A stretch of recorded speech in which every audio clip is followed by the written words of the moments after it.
Astaghfirullahalazim.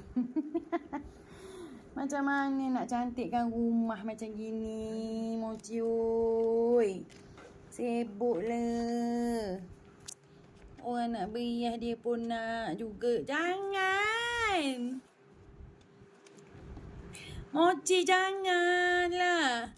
Susah payah mama ni nak rumah cantik. Mochi.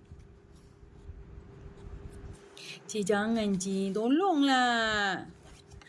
Bagilah mama rasa rumah cantik Cik oi.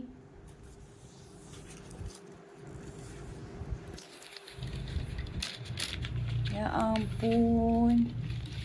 Kesibuk benar tu.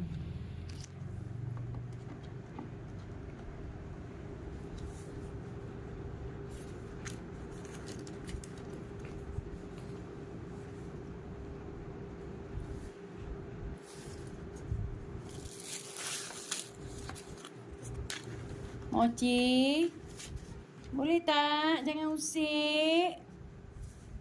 Mochi.